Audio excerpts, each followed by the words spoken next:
massive helicopter there. That's so cool. It's an RF.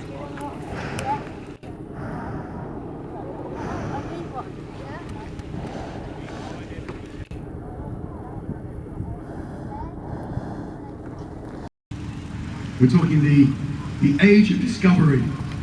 Science was exploding. It was the beginning of the Industrial Revolution.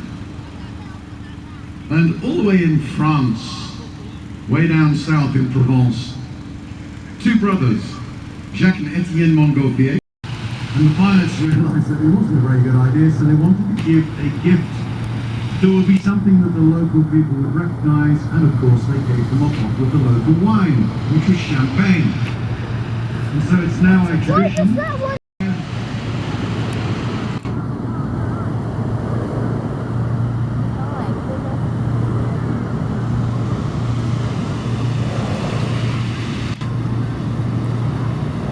It looks like I might end up with some money on my commentary box.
gorgeous. Even the famous BBY known in the Pacific as the Black Cats, because most of them were painted black. And also, when I used to be involved with air shows, now we have a fly past for us. I think just a bit of a look-see at the runway to get his feet feeling in, and I think he'll be down on the next approach. So when I was at air shows a few years ago,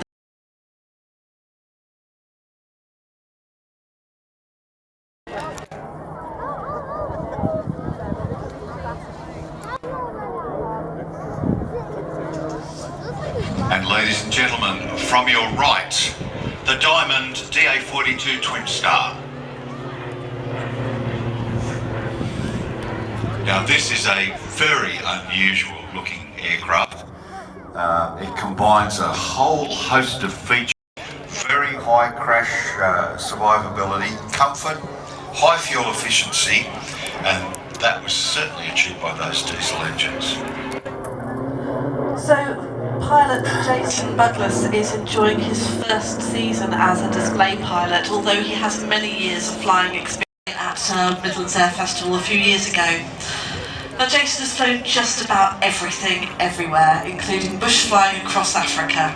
And when he bought this aircraft, he had the thought about how to get it back to the UK, and so decided to fly it himself alongside, because this is also the first time that a Twin Star has displayed in the UK since its sales demonstration flying at the Farnborough International Air Show. You have a look at that very long wing there. It's sort of a high aspect ratio wing.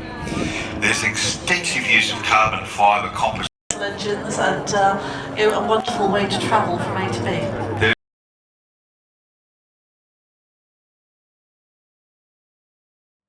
Flown by Philip Pettit, plain sailing.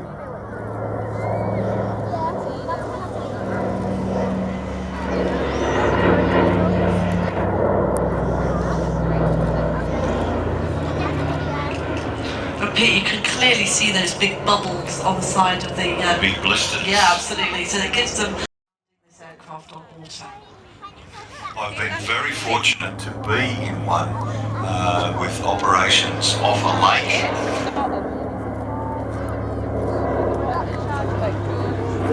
That big hole there, and you can see at the very back end of the hole there is a step. That's one of the park islands.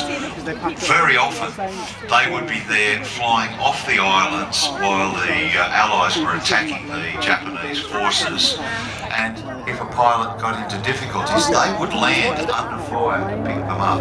Or you can ignore my... Ignore me.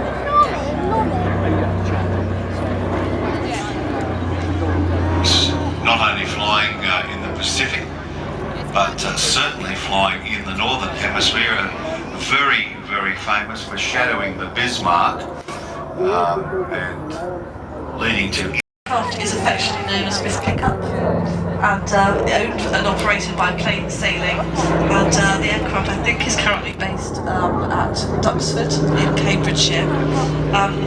Paul Warren Wilson, who was looking for a Catalina to replace one that they'd had originally, but it took them a little time because they were looking for something a little bit like a house, looking at something with a sound structure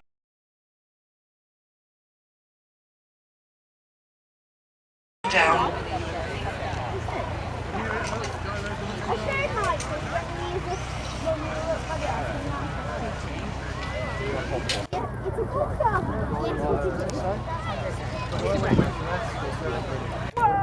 What's a melon?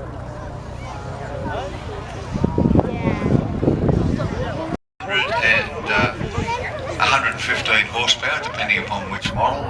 And look how quickly he got off the ground. That's quite extraordinary. Now, Pete is an expert in flying this aircraft. He's been flying for over 33 years and was first issued a gyroplane display authority in 1991. Perhaps we shouldn't say that. It gives away his age. Oh, he looks terribly young. He really does. He became a display authority evaluator in 2012 and has flown this aircraft or others of its type in airshow displays in the UK, New Zealand, and major displays throughout the UK and Europe. Now, Pete, tell us about, obviously it's got this turning rotor, but this does not look... Yeah, maybe. Yeah, I think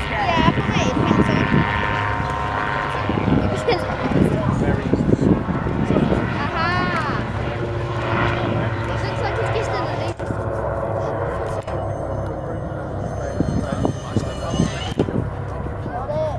just it's not all touching the At a stable speed, and both drag and thrust produced by the blade are balanced.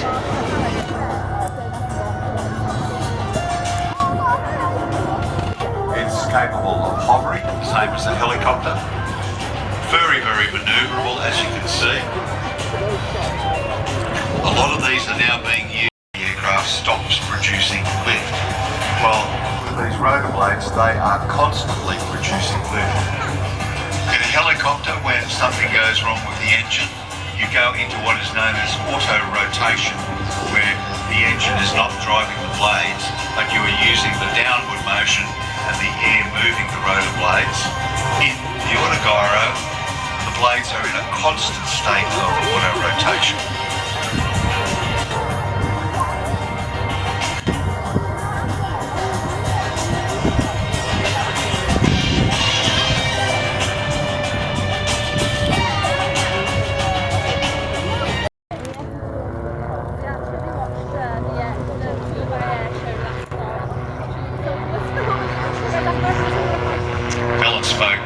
Earlier on about the takeoff, the very short takeoff and landing. If you look at the product sheet from the manufacturer, it says that the aircraft can actually take off in between 10 and 70 metres and can land from 0 metres to 15 metres, depending upon the skill of the pilot. Obviously we have a master gyrocopter pilot here in the form of Pete.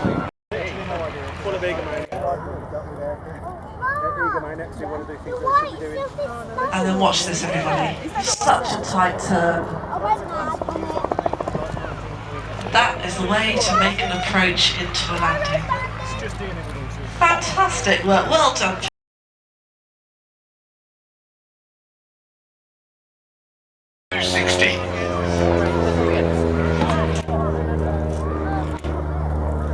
You wouldn't think that this is a design, they've been sold to military operators, with very few really going to the civilian market. It's a two-seat aerobatic military trainer, light attack and touring aircraft, and characterised by those elegant lines and the wingtip fuel tanks. And they hold 15 imperial gallons each, or 540. American designation is very simple. O, horizontally opposed. It's a flat 6-cylinder engine. Maximum speed of about 238 knots. And it can actually carry either 2 or 4 hard points, strengthened positions under the wings that can take about 300 kilos of various weapons and bombs. What's interesting about the Sierra Marchetti, you mentioned the air forces. Over 25 air forces around the world have operated these aircraft, including the Italians, Belgians, Philippines, Libya, Venezuela, the Irish Air Corps, Tunisia, Turkish Air Force, and Zimbabwe as well. It's almost like who hasn't operated them. They don't seem to have come to the UK. No. They look quite pretty. It's a flying Ferrari. I'd like one. It certainly is. It's a beautiful aircraft. Lovely to fly in. Absolutely comfort plus. A couple of them being sold to airlines for training as well. I believe Alitalia, Sabina, Royal Air Maroc, and it's registered GRAZI. Italian for thank you. Grazie.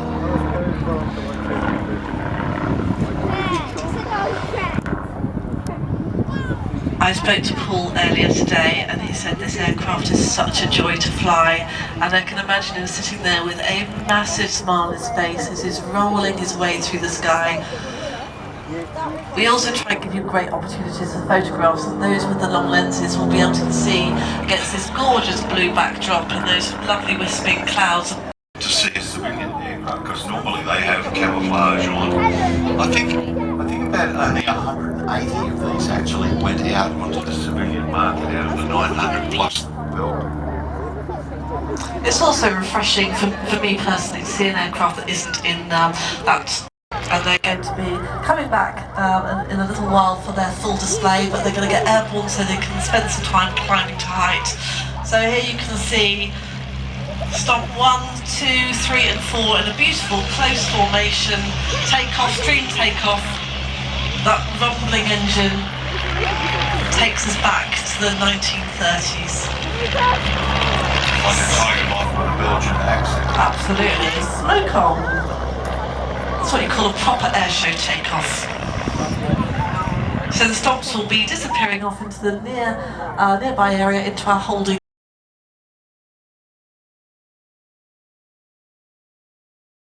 Were built by Blackburn, introduced in 1936 as a 3-seat torpedo bomber.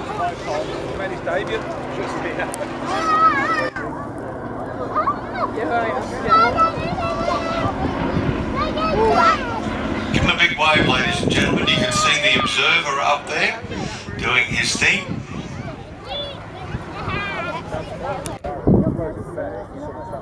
Aircraft display, and I think it was done at Old Port, and he said those pilots are having fun.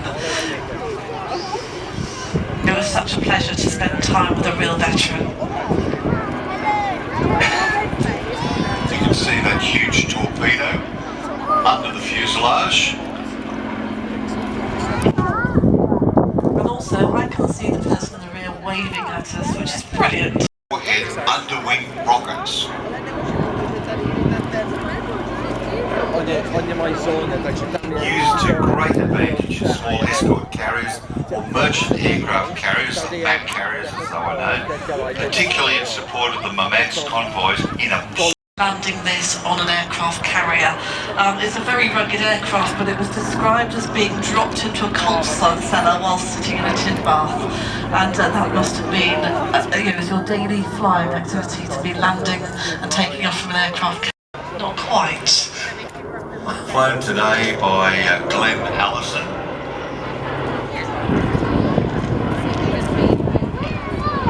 So this is one of two that are currently flying.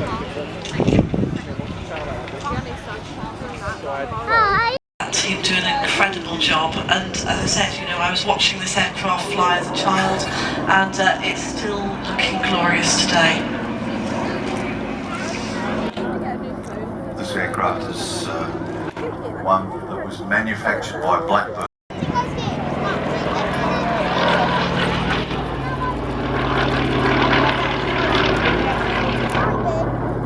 Beautiful sound of that Pegasus engine. Very, very rare engine these days.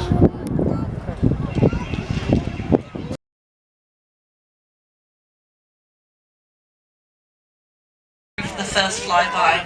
Now this is definitely one of my favourites. So again, arms in the air, ladies and gentlemen.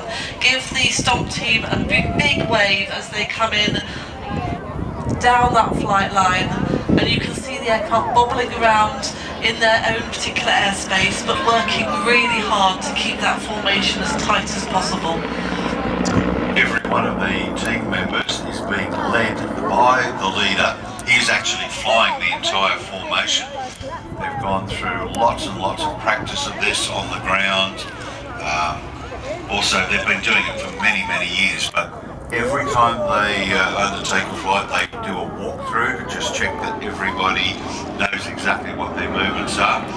They are maintaining position with the lead aircraft by use of throttle and visual sight lines from components on their aircraft to components on the leader.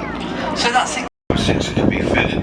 The Renault, de Havilland Gypsy Major, Blackburn Cirrus Major, the Mathis engine, ranging between 130 horsepower and up to 175 horsepower. Rag and tube. Basically, we have fabric-covered airframe, ribs, spars, wooden construction. And originally that covering would have been Irish linen, and now it's more likely to be more like a polyester sort of type fabric. Seconite 101. And that fabric that's on the wings is taught using Out of Biggles. He also was an avid model builder and joined the Central Flying School at the age of 18. He'd completed both his gliding and flying scholarship to get his PPL. And that last Richard of the day, Richard Berryland, was inspired to take up flying by his grandfather, who'd been in the Royal Fleet Arm during World War II. That one of these aircraft flying today is the very one that he used to fly in the air displays, but also in the aerobatic competitions. And he was part of the British aerobatic team that went to Russia in 1966. So quite an incredible history for these four aeroplanes as well. very situationally aware. Each pilot knows exactly what the next manoeuvre is, even though they look like they're scattered all over the sky there. They've been practicing this and flying it for very many years. Adjustments. Somebody puts a little bit too much throttle on, everybody else has to basically, and there they go. A lovely bishop break, as it's called, or an opposition break.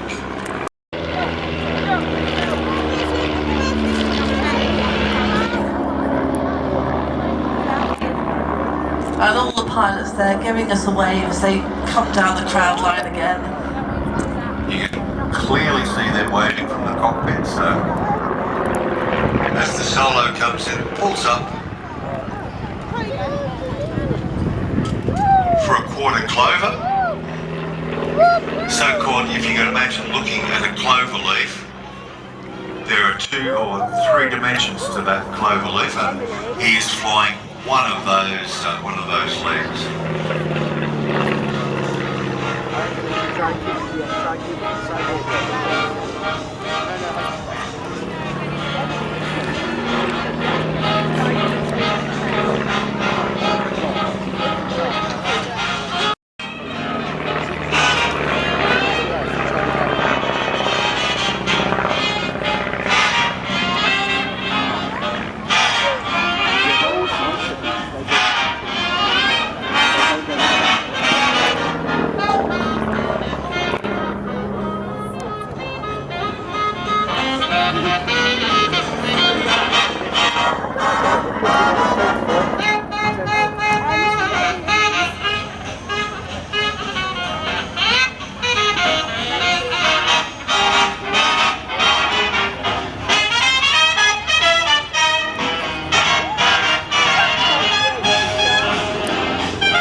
Now pushed around the other side, and at the last minute he'll straighten the rudder so the aircraft comes straight down the runway, and we'll see whether he does a 3-point landing or a wheeler.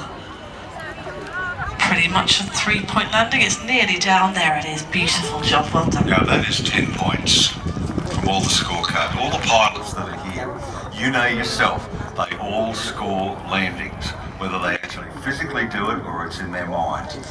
They never forget. They never forget a bad landing, and that was a beautiful, called a greaser.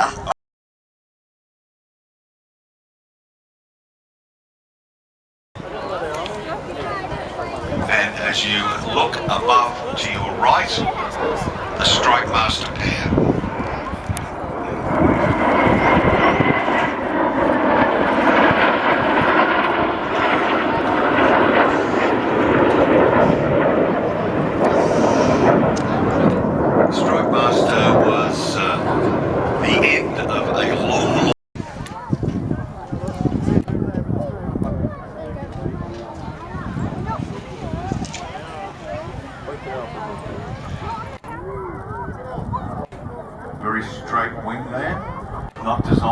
high-speed flight. Adopting the standard side-by-side two-seat layout.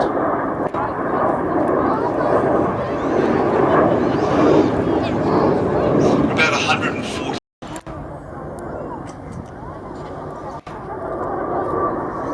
This is developed from the Jet Promise T Mark V, powered by the very, very reliable 3,100-pound thrust Rolls-Royce Viper engine that saw production and use in quite a lot of jet trainers. Was being the armed ejection seats in it as well. It also carried improved navigation and communications equipment.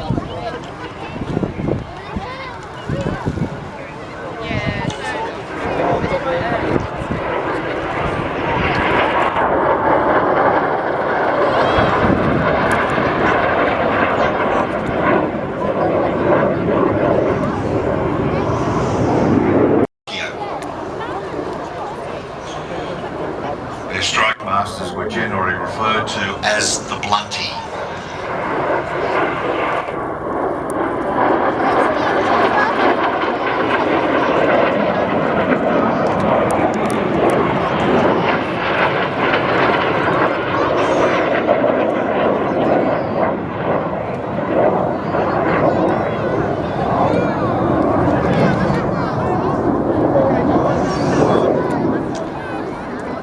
These aircraft have a considerable service life with each of the countries with which they operated. As I said, the Kiwis ordered 16 in 1970 to replace the de Havilland Vampire, and it wasn't until 1992 the flight was undertaken by three-stroke masters out of Ahaki.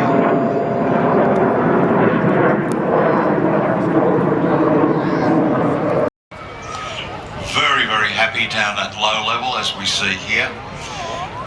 Often flying at low level, doing what they call a pop-up manoeuvre when they approach their targets. I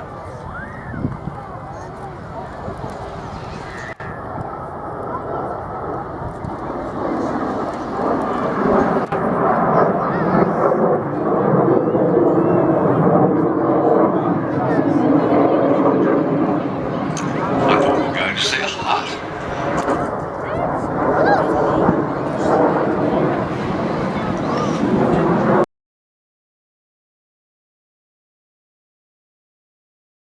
Royal Navy, 2,500 hours in seekings.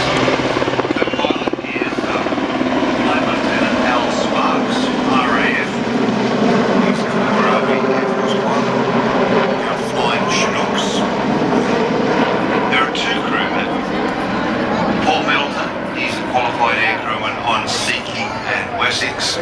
And we have George. Clement weather, rain, and this is something that many, many people owe their lives to. In fact, I spoke to Kev about it yesterday, and he said there are thousands of people who owe their lives to being picked up by the Sea King and also the other rescue services, but this in particular. This aircraft It can pick up a huge number of people and then carry on to safety. allowed me to have a look in the back, and it is enormous in there, that rear compartment area. There were many, many modifications incorporated in the UK-built Sea King. Lots of components changed, including the engines to Rolls-Royce, the anti-submarine warfare systems, and there was a fully computerised flight control system. And again, the UK mod stemmed from the British requirement for more independent operations. Major users were the Royal Navy, the RAF, the German Navy, the Indian Navy, and also the Belgians.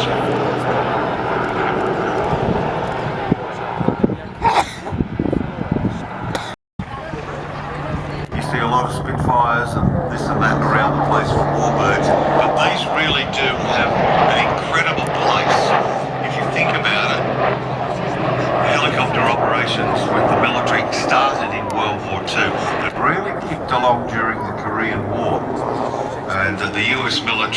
realise the need, the aims of historic helicopters are basically to educate and inform the public, including but not limited to individuals aged 14 years and above, and those of a military background, of the role of our armed forces and aviation generally, by collecting, conserving and preserving and providing apprenticeships. They're based at Chard Equestrian Centre grounds, Chard and Somerset. Now, what can we see coming out of the door? The door opened a little wider just We now. talked about the fourth crewman, George. And George is being dropped down to, in theory, rescue somebody from who's bobbing around at the sea below. He's not terribly active, is he?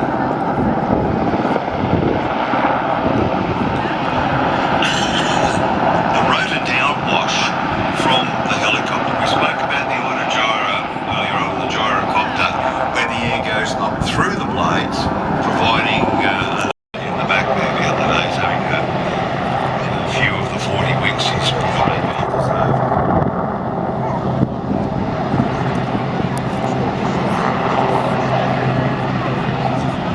Sea Kings were used on operations in the Falklands campaign on troop transfer, anti-submarine and search and rescue.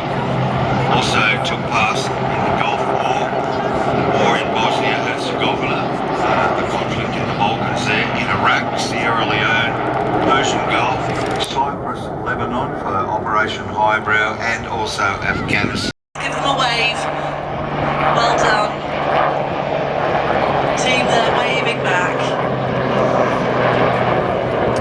For those of you who were observing that turn just then, you can see that the top surface of one of those blades has been painted in high-vis markings. You can actually see it there. It stands out very, very clearly, and that's for operational use for anything that is above it, so that they can easily identify where the helicopter is located.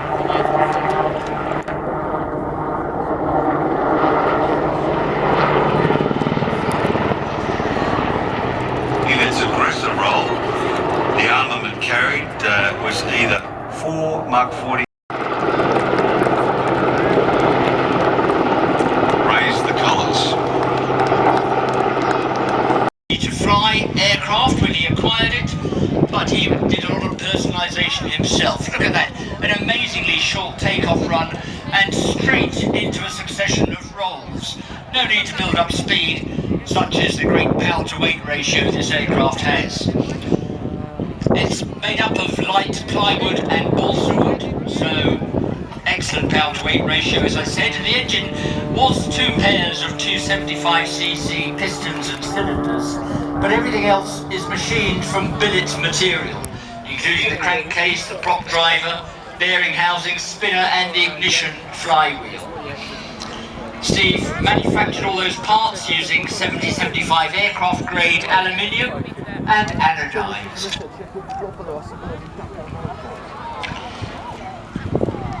The undercarriage is Steve to fly accurately, but Steve carries it off superbly. Great smoke system there from Steve, and it also has attachments on the wingtips to take streamers or smoke canisters. The canisters are ignited by a model radio workshop solid state relay, and what we see there is a Pete Tyndall smoke system used on to prop hang anywhere in the world. Very impressive and a great photograph, especially with the multiple smoke streaming there. And I remember seeing somebody doing this in a yak at the Farnborough International, the blood rushing up to your head.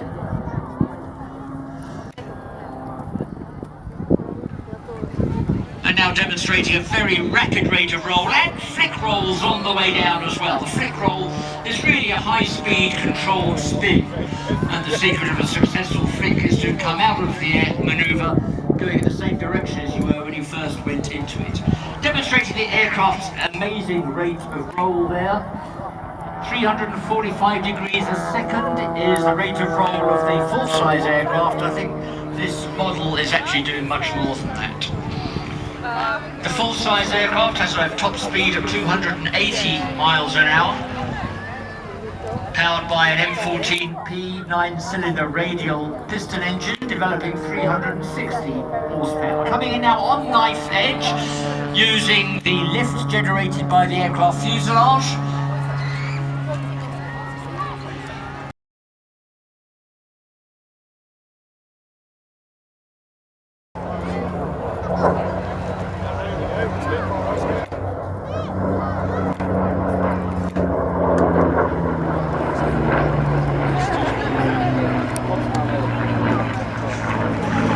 The sound of the legendary Supermarine Spitfire.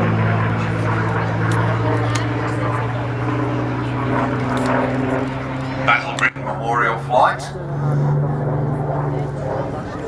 This is a Mark V.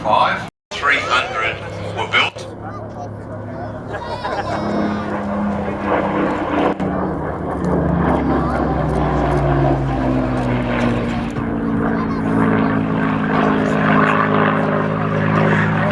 Different marks,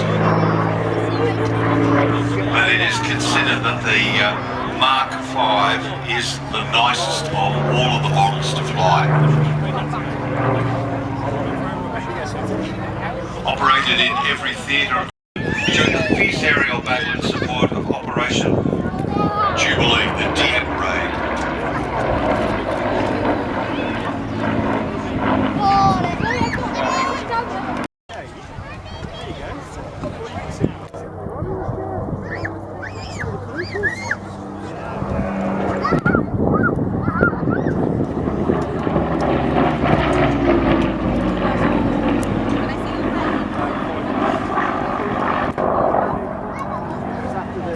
It's incredible to think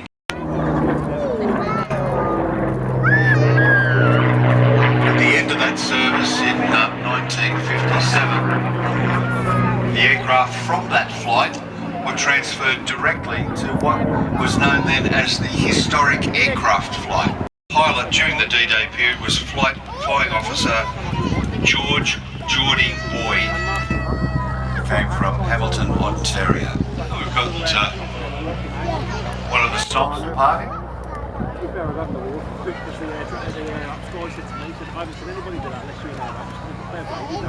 Quite the same short takeoff as the Yak 54, nor quite the same rate of climb.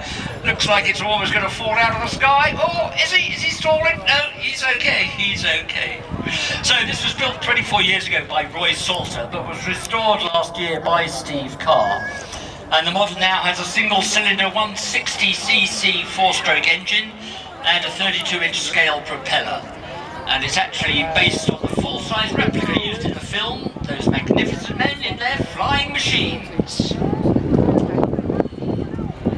English stars in it, him with a gap in the teeth. Gerd Frobe representing a German entrant. You may otherwise know him as Goldfinger from the eponymous James Bond film. So what happened? When was it? 1909. It was the 25th of July at 4:15 in the morning near Sangatte, just outside of Calais. A group assembled and saw Louis Blériot take to the skies to practice their landing approach and final touchdown on the runway, and then opening up the throttle to go round again and practice another one. Now the reason that this aircraft is very significant is it was the first aircraft of its type to have ailerons to actually turn the aircraft. Previous types utilised wing warping to induce roll. Ailerons are what you see on the wingtip. If you want to turn left, you put the joystick over to the left, and the right-hand aileron goes down, which generates more lift on that wing, so causes the aircraft to roll, because the left-hand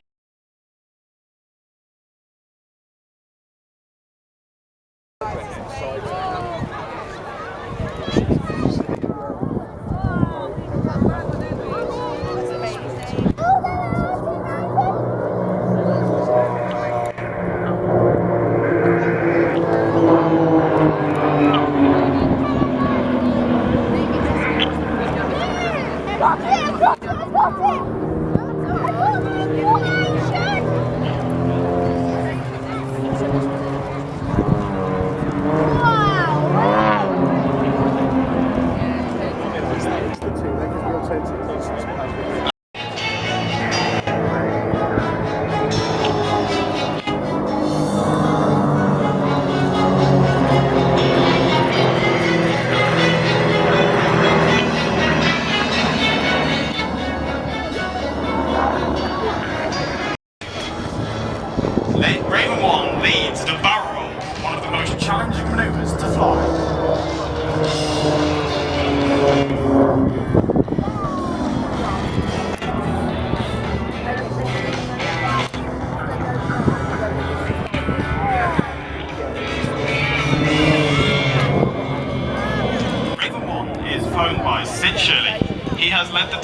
by Patrick Wilson.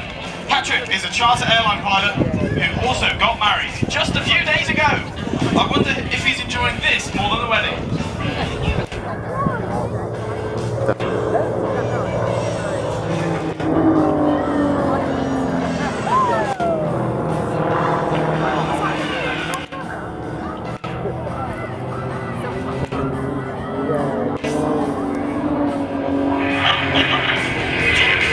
From the right, Ravens 4 and 5 fly side by side for the battle loop.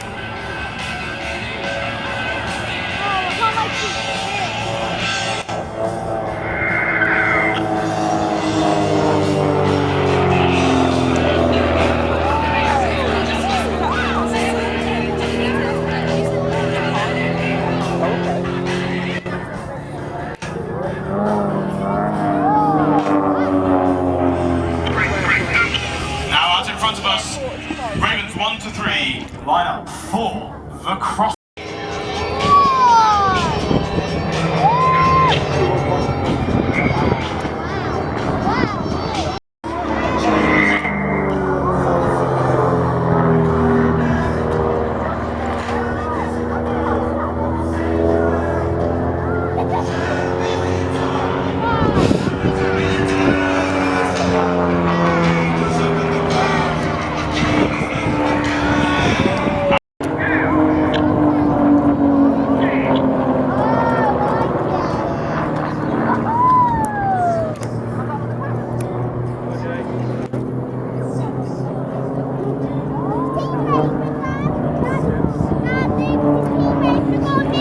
We are dedicating this show at Midlands Air Festival to a recently passed friend called The Twizzles.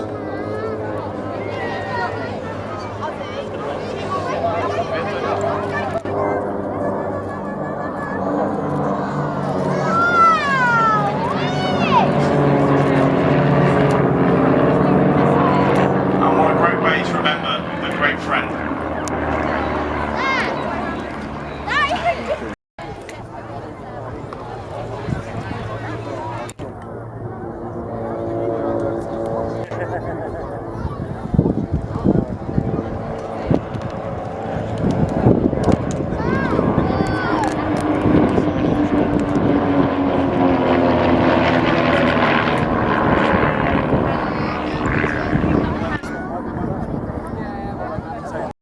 Mismatched formations are now part of this incredible formation team. How's that journey been for you? Oh, it's been fantastic. Like I said, in 2023 was my first display here with my friend Ben, and that was a fairly nerve-wracking activity, slightly less than commentating, but still, yes. And since then we've been flying together and in various forms with various people since then. And at the end of last year, joined the team as the trainee pilot. So my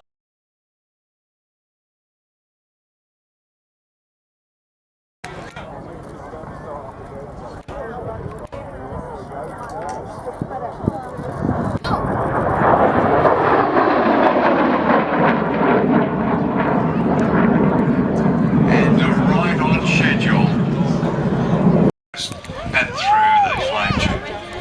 Nice, low, slow pass. Brilliant for the photographers, even though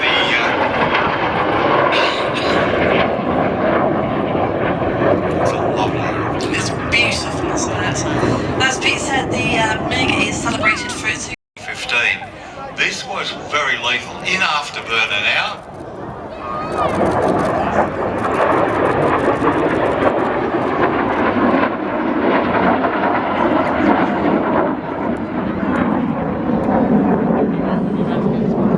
Now, to figure out how to counter this Soviet aircraft, the USC And a lot of American, British, Australian mercenary pilots actually flew these aircraft. Very stable gun platform. Again, 37mm and two 23mm cannons. The Shenyang J5. And that is one of the things which makes the MiG an incredible fighting aircraft. Has a rate of climb of some 12,800 feet per minute. In the stable. Big wave, ladies and gentlemen.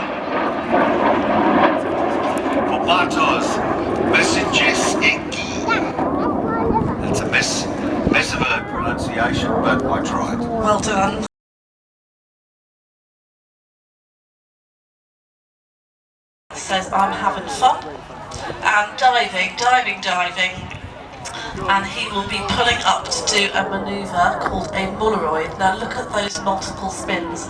This aircraft has a roll rate of over 360 degrees in a second.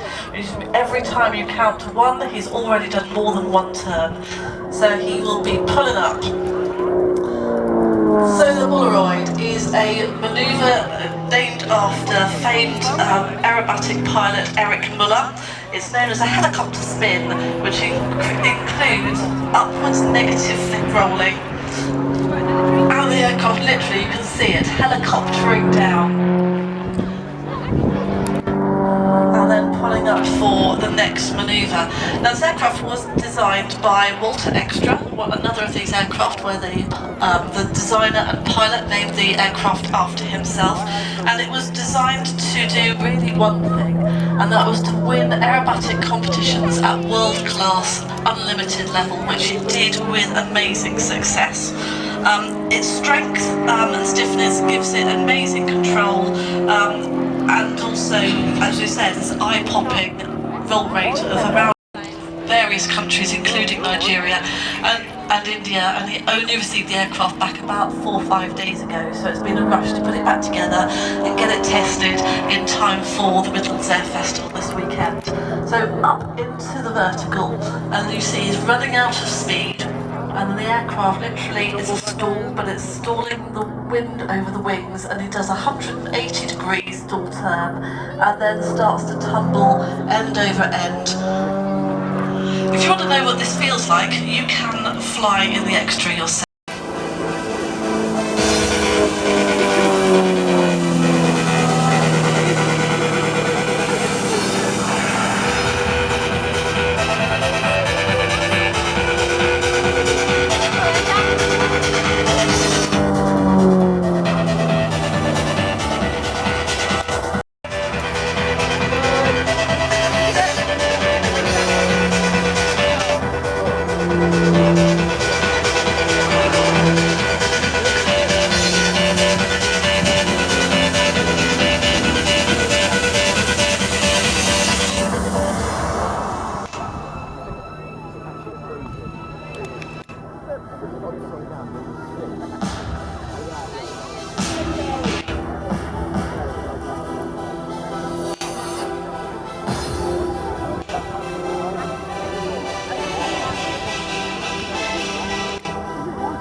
Ladies and gentlemen, boys and girls, for Chris Burkett in the extraordinary, amazing Extra 300.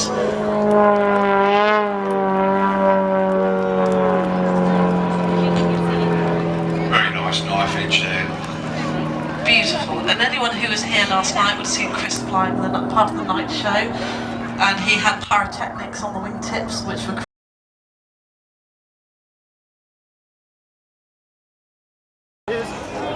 The sound of that fantastic Merlin engine.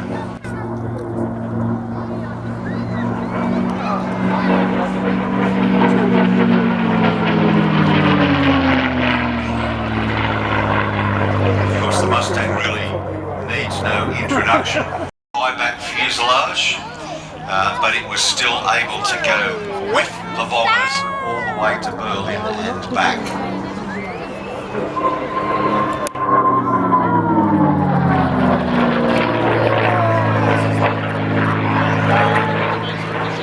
May 1942 was the first operational sortie of the Mustang, as it was then known, named by the British. Yeah. 2 2,600 Mustangs actually operated with the Royal Air Force.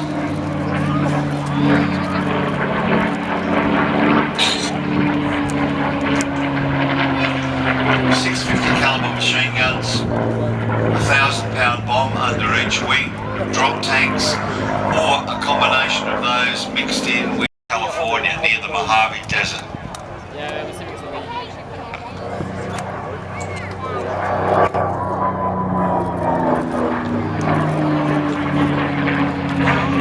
While flying with the 504th, this aircraft was responsible for shooting down 2 Focke-Wulf 190s and 2 Messerschmitt 109s.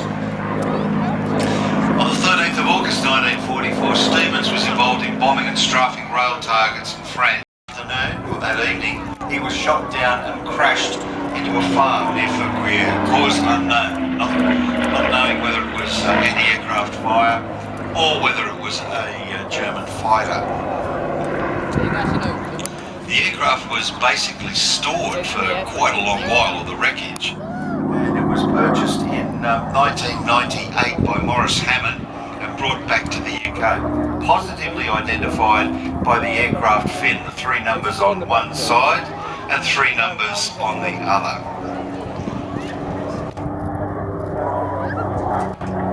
So the aircraft today is operated by a group founded by Isabel Rutland called Northwind. A very small but growing collection of vintage aircraft, mainly from the World War II era. They're passionate about old. They were operational during the Korean War and later went on to fight in a number of other so-called brush wars. Used by Canada, lots of Latin American forces. It was also involved in the so-called soccer war between Honduras and El Salvador, where Mustangs and Corsairs fought each other in the last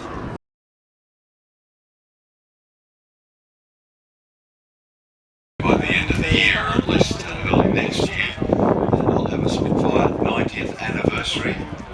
Wow. I can hear a helicopter. Here we go. 10. Hands in the air, ladies and gentlemen, as the helicopter that ferries Red 10 around the country comes in to see us. We've got one of our ground team in his very fetching high-vis orange, waiting with his batons, ready to guide the helicopter into landing front and centre. Red 10, Squadron Leader Stuart Roberts. I think we should be calling out Robbie when he arrives. Give him a huge Ragley welcome. So Stuart is no stranger to the Red Arrows. He flew with the team in their 2022 season and was part of their 60th anniversary Diamond Display campaign. Definitely arrived.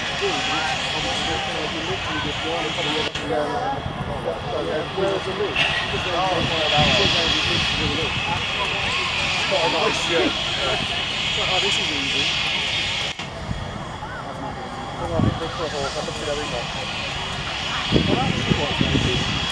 Yeah, I'm surprised. We all do it,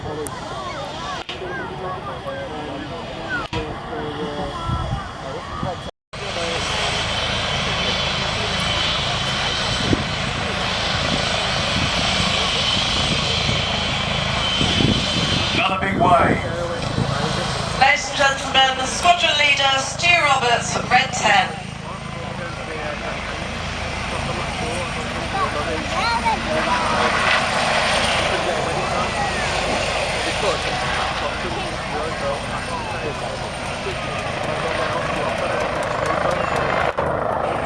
And a lovely view of the helicopter as it departs, crowd left.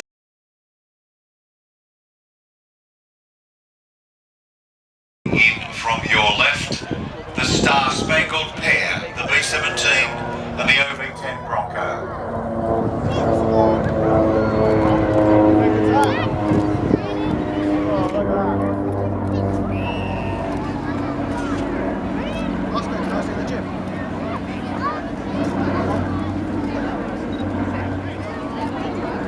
Yeah.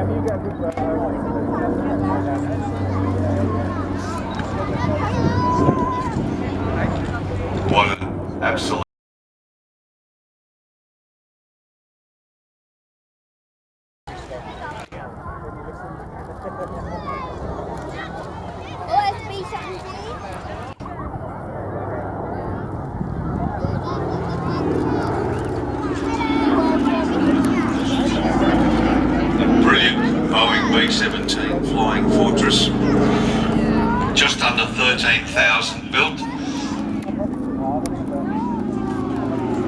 About 15. Top turret, tail turret, a Sperry ball turret underneath for ventral protection.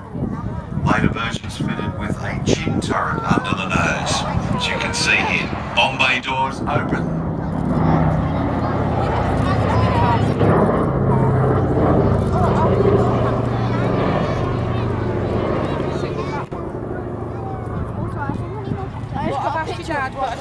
First missions over Europe, 17th of August 1942.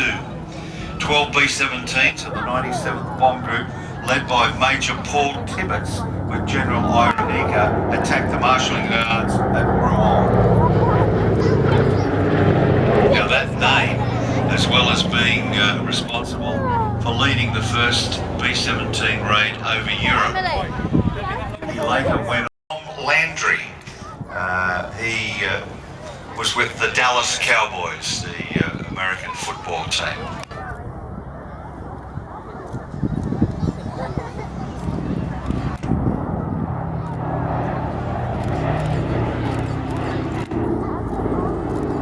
Beautifully displayed there by Peter. 4 1200 horsepower Wright Cyclone engines, 9 cylinders each. Well done everybody, this is a magnificent machine brought to you by Ellie Sallingbow and her team.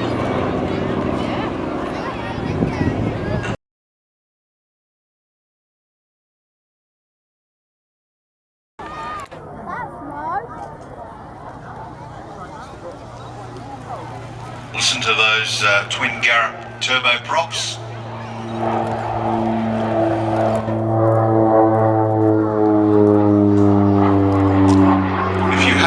Cockpit area, you can see that Tony is flying the machine.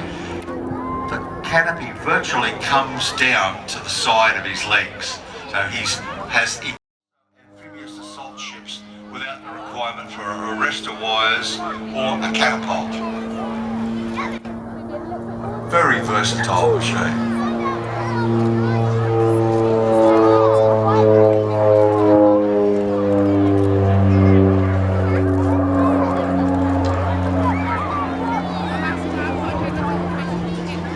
For ordnance, as well as the wing and the fuselage.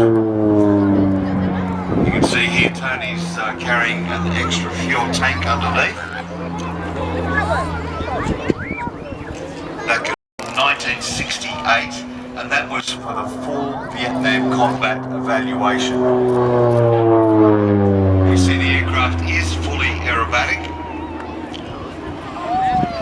License with single, multi-engine and seaplane instrument and instructor ratings. Most of his experience is on a twin-powered turbo. Into Iraq, completing over 120 missions. Quite substantial losses. There's the last pass there.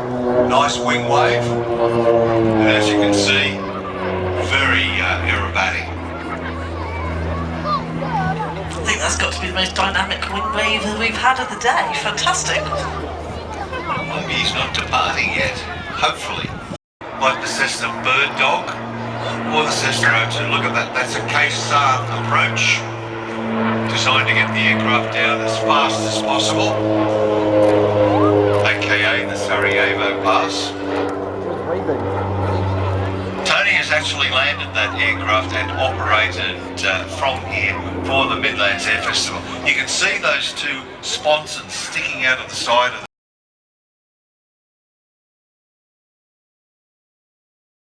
Supermarine Spitfire MH434, possibly the most well-known Spitfire flying in the world today.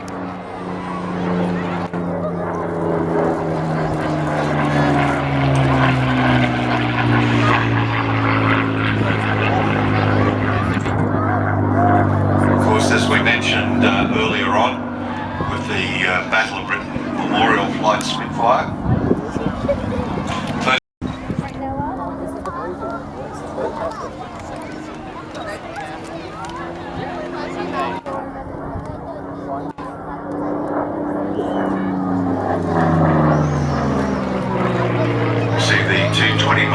cannon tube very prominent on the leading edge of the aircraft. There was a variety of armament carried by the different models of Spitfire, from 8 303 machine guns to single cannon and machine guns, right the way through to 420mm cannons in the later. Aircraft is named Well Crane after Henry Lardner Burke's wife. Victory markings as at August 43. Burke's total 7.5 victories, 3 damaged in Malta, and then it had quite a few other victories with other. Hannah, part of the legendary Hannah family, former Ray and Mark Hannah, who graced the Warbird display teams around the world for many, many years. And the Old Flying Machine Company, still based at Duxford, but film work as well as air shows across the world. It was just an extraordinary aircraft.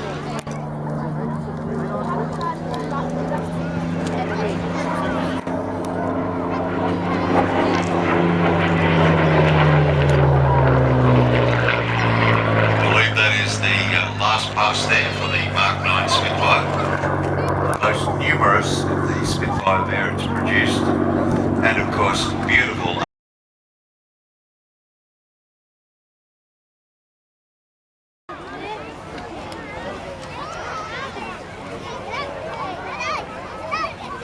Now coming in from your right at Walk 9, the Turbo Firecat. Only built 35 of these, specifically designed for firebombing.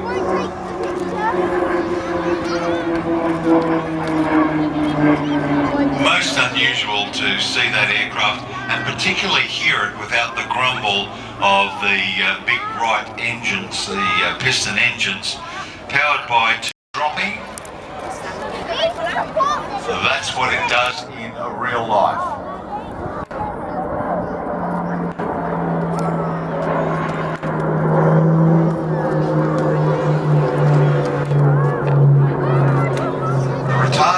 Installation in the Firecat required considerable rework of the fuselage.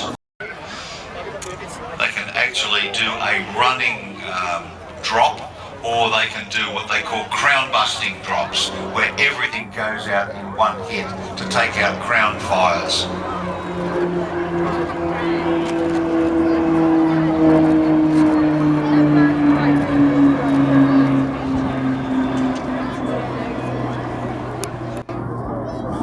French Security Civil operated as an S2F tracker. It was converted in 1966 to a US-2A aircraft and assigned to the Naval Air Station, Willow Grove, Pennsylvania.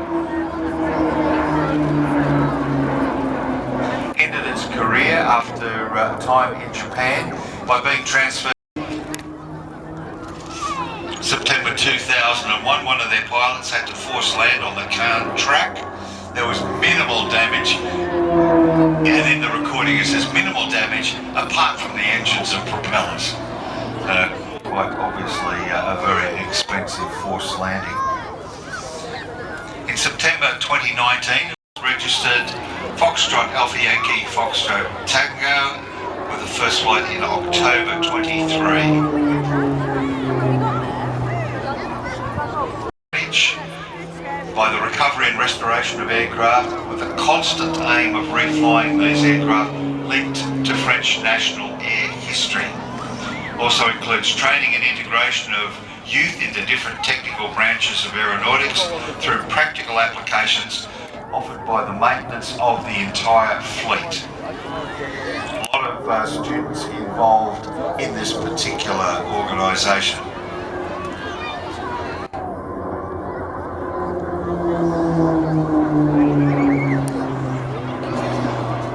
Group is back in now. You can just see it over the tops of the trees to our right.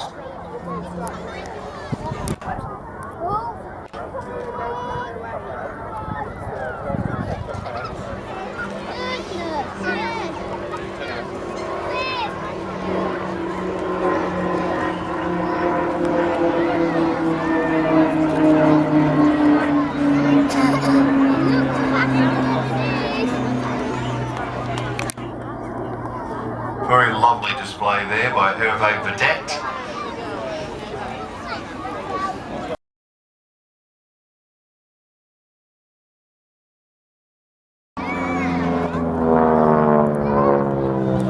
There's the growl of that 1340. Now this aircraft taught thousands and thousands of people to fly. In fact, it was a major part of the advanced training for the Empire Air Training Scheme, which was a scheme founded in 1939 to supply pilots to the RAF and also to the home countries. The reason being flying training, as it was also for the United States Navy and United States Army Air Force.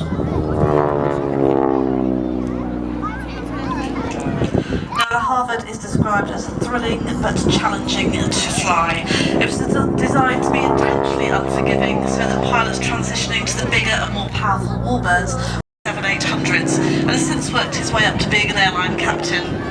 But in his spare time he still enjoys flying lighter aircraft and instructs student pilots, and it also enjoys playing the trumpet.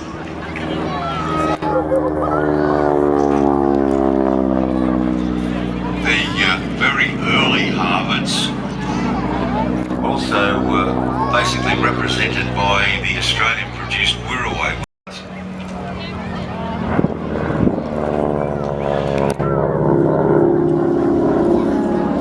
Now, what is washout? Basically, if you look through sections of the wing, as you come from the fuselage out to the wingtip, washout means that the angle of incidence of that section to the oncoming airflow actually increases. And that means that if the wing stalls or loses lift, it loses lift evenly across the wing. Where there is no washout, you have a major issue, especially if you're feeling a problem. Post-World War II, the aircraft was employed by quite a few air forces. Over 60 different air arms used one or more of the nearly 15,500 produced. And if you also imagine it, when there was an order for say 100 aircraft, you would also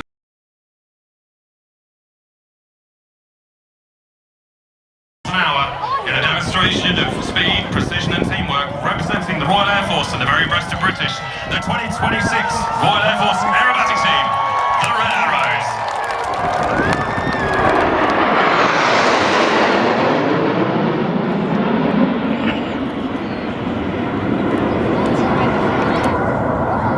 As the team heads skyward, you'll see them collapse into 7 Arrow.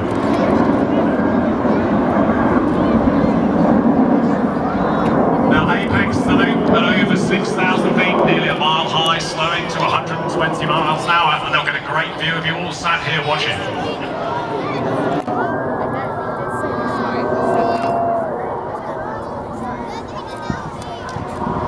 As the team twist round to the right, they're led this year in his final year by Wing Commander John Bond. He'll have completed an incredible 8.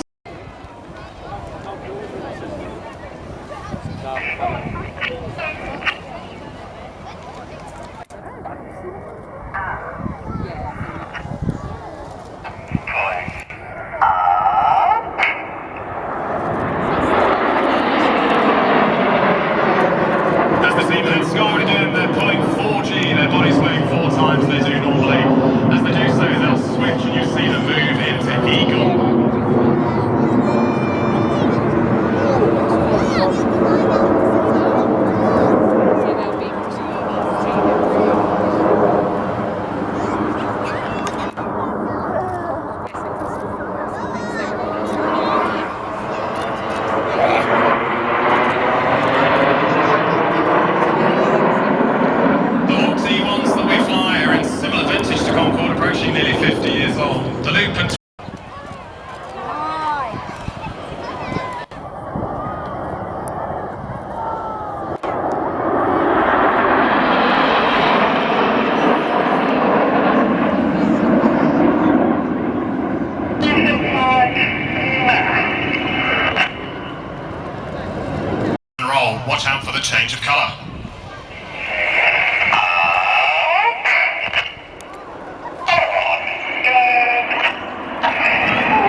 and sounds of rollbacks.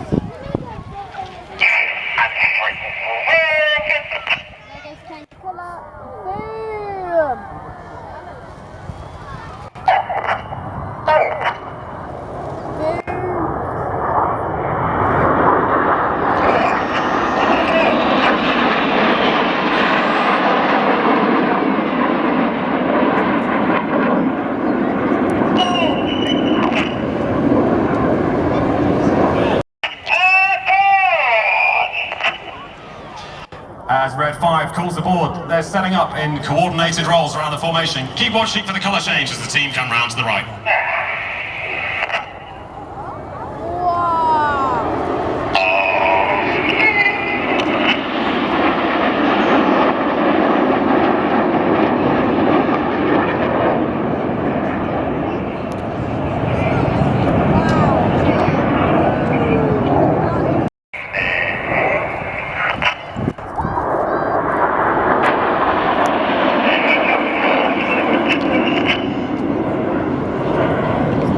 Splits in front, out to the left hand side is Reds 1, 2 and 3. Out to the right, Red 4, 5, 6 and 7. Red by left.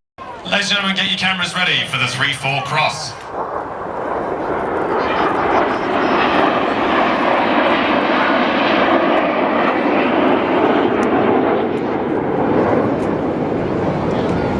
Aircraft to the maximum of its performance.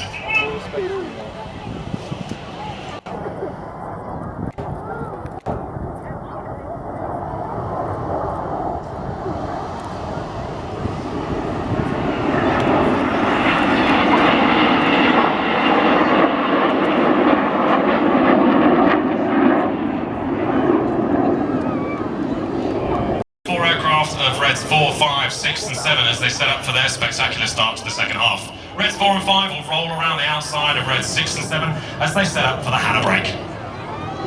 Oh wow, looks like massive coming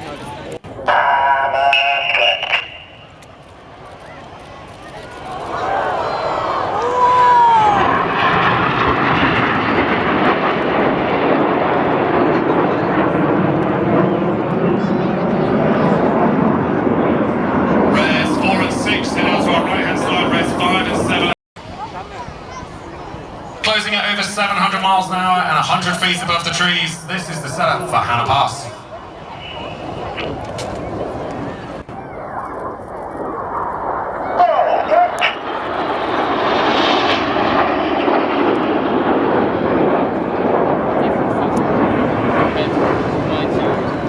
Sandwich between the boss and Red 5. This takes a huge amount of coordination, trust and skill and execution. Drawing a snake-like line through the sky, this is the serpent roll.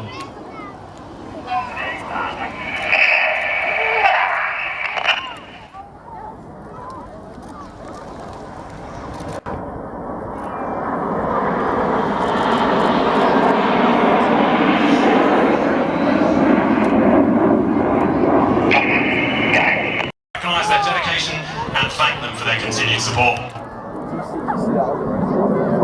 As it's only my third show commentating, I'd personally like to dedicate this to my wife and son who are here today and for all their love and support they've given me.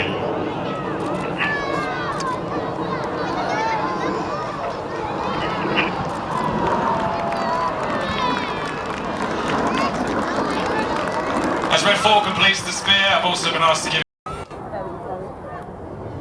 You may see them pop behind the trees as they roll. They're going to set up for circus. They're going to meet in the centre and fly maximum radius turns towards each other.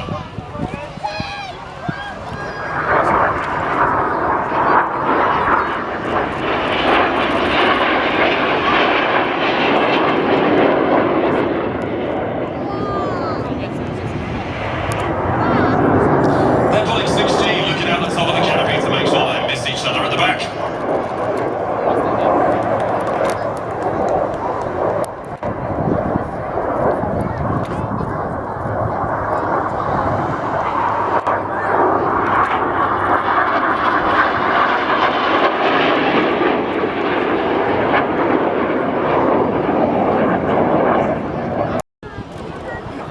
This one's probably a bit big for the cameras, so sit back, relax, and watch Vertical Break.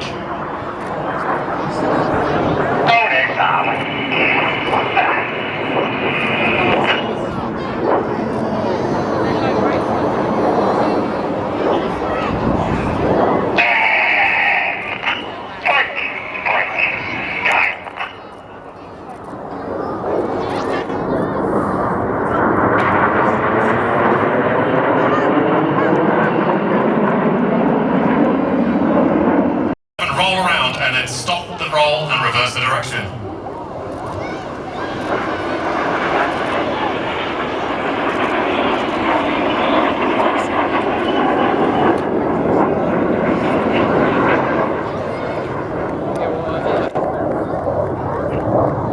Four and five who are running in over the oak tree for Goose.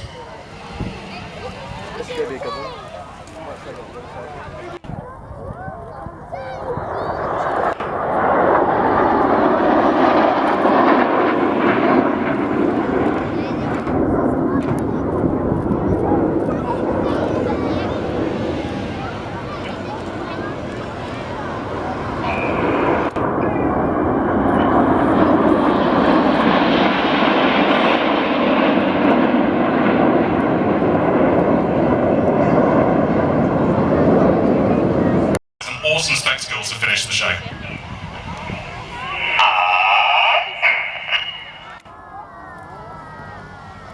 The team are going to loop in front of us and then depart over our heads. Well, that's going to be sick.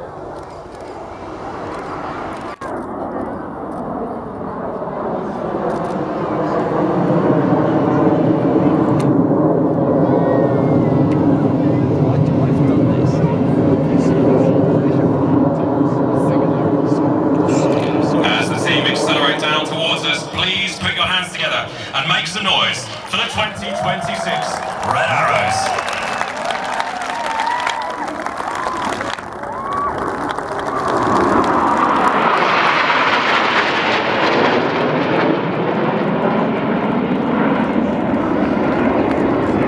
On behalf of myself, the Red Arrows and the RE.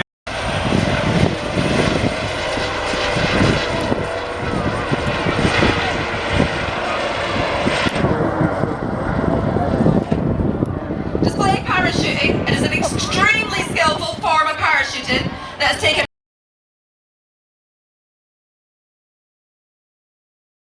whilst the aircraft climbs to the required altitude, the team will be conducting safety checks on their parachutes and the rest of their own and each other's kit, making sure all handles are visible, no straps are twisted, and all pins are in place. They will be and there they go, the 2026 Royal Air Force Falcons Parachute Display Team! The red smoke trailing from their legs was created by smoke canisters attached to their boots, which were activated at the very last moment before jumping from the aircraft. Over the winter months, and we hope you enjoy the visual spectacle as much as the Falcons enjoy flying it. Turn on a central axis along with odd numbers going left. The team maintain a constant radius between this maneuver, giving the visual effect of the helix strand. Today the team have dedicated the helix strand to Rachel, Liz and the Hyman family.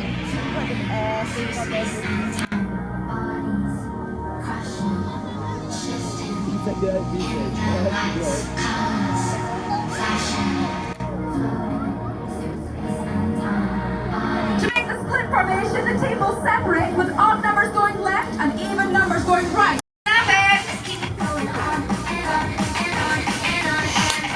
You may notice that there's two members of the team not in the carousel. These are our flag raiders today.